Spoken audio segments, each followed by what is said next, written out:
Gaia 1983an sortu zuten elektronikako enpresak, eta gaur egun Gaia ezagutza eta teknologien elkarte bada. Sortu zen elektronikako elkarte bezala, baina teknologi arloan bilakaera bat izan du eta bertan barne hartu ditu sektore ezberdinak, elektronika, informatika, telekomunikazio, ingenieritza eta konsultoria eta gamifikazioko enpresak biltzen ditu gaur egun. Bere helburu nagusia da gure elkartea osatzen duten enpresen lehiakortasunean laguntzen, eta horretarako zerbitzu ezberdinak eskaintzen ditugu. Alde batetik talentuaren arloan laguntzen diegu euren beharretara egokitzen dian pertsonak prestatu eta bilatzera. Beste alde batetik ezagutza eta teknologia arloan IGIG-ko programen aholkularitza eskaintzen diegu, eta elkar lan proiektuak bultzatzen ditugu, badauzkagu aliantzen arloa. Epe luzerako lankidetza bilatzen ditugu gure elkarteko enpresen artean eta beste sektore batzutako enpresen artean, marketing eta komunikazio arloan, bastante aktibo gera, sare sozial eta komunikabideetan. Gero nazioarteko zerbitzuak ere eskaintzen ditu. Azkenikan, networking edo lankidetzako ekintzak egiten ditugu, elkar ezagutzea eta elkar lankidetza bultzatzeko. Eraldaketa digital horretan sektoreak traktore izan nahi du, bultzatzaile izan nahi du, euren produktu eta zerbitzuak bai industriak digitalizatzeko, bai lurraldea digitalizatzeko ikusten ditugu oso elementu klabeak diala. Digitalizazio prozesu hortan hain palpel garrantzitsua izan da, pentsatzen dut euskararen edapenean ere hor presente egon behar gerala, ze gure enpresen produktu eta zerbitzuak industriara zuzentzen dira, lurralde ezberdinetara zuzentzen dira, interneten presentzia handia dakate, eta hainbesteko presentzia eukita, gure esfortzu bat egin beharko genuke sektore bezala, gure produktuak euskalduntzen, gure zerbitzuak euskalduntzen, eta horrekin batera gure industria hau gure hizkuntzaren edapon honetan ere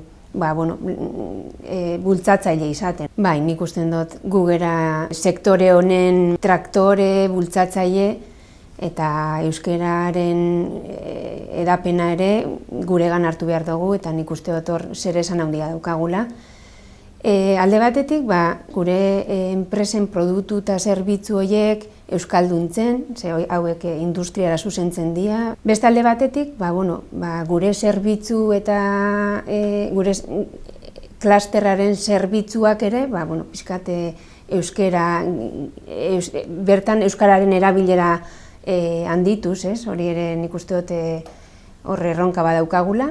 Eta beste alde batetik izango nuke gure enpresetan euskara planak bultzatuz, euren euskararen erabilerean sentsibilizatu, eta eurek ere plan horiek eurek ere enpresako estrategien parte arditzaten. Nik uste dut oso tresna garrantzitsuak izan diala, bai gure produktuak euskalduntzerak orduan, bai dokumentu proiektuetako txosten ezberdinak itzultzerako orduan, ikuste dut oso tresna garrantzitsua, gainera kalitate honeko itzulpenak ematen dizkigute, eta nik uste dut euskararen erabilera eta presentzia erraztu digutela. Gure lan munduan oso hitz eta hizkuntza tekniko erabiltzen dugu, eta horre arlo hortan euskarak pixkat muga bat ikusten diot, horre teknifikazio hortan nik uste dut lanketa bat daukagula orain independiente. Ohitura da gaztelerara jotzea, eta ohitura aldaketa bat suposatzen du honek, eta ohitura aldaketa guztia bezala, hor lanketa handi badago, egunerokotasunean euskarare gure presente eukitzeko. Nik uste dut oso ekimen garrantzitsua dela, ze hor biltzen gera industria arloan garrantzia dakaten erakunde, zentro teknologiko, enpresak, danok biltzen gera bertan, bertan zehazten ditugu gure hizkuntza hedatzeko helburu, ekintzak, eta hori edanak guk ere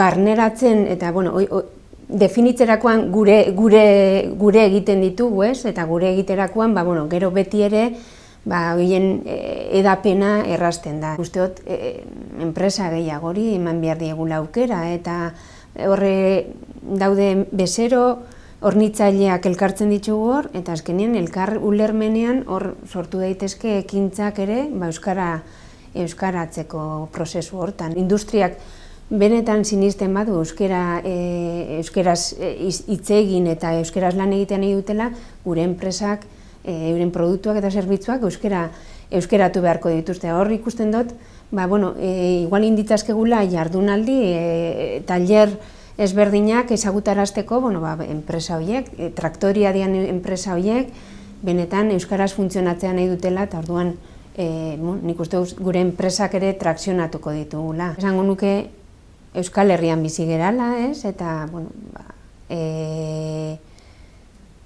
gure hizkuntza euskera dela, eta gure gizarteak, gure industriak, bai, gazteleraz funtzionatzeko gaitasun eta aukerak izan behar ditu, eta bai gure herriko eta gu maite dugun hizkuntzan hitz egiteko eta funtzionatzeko aukerak eman beharko aukerak izan beharko genituzkela.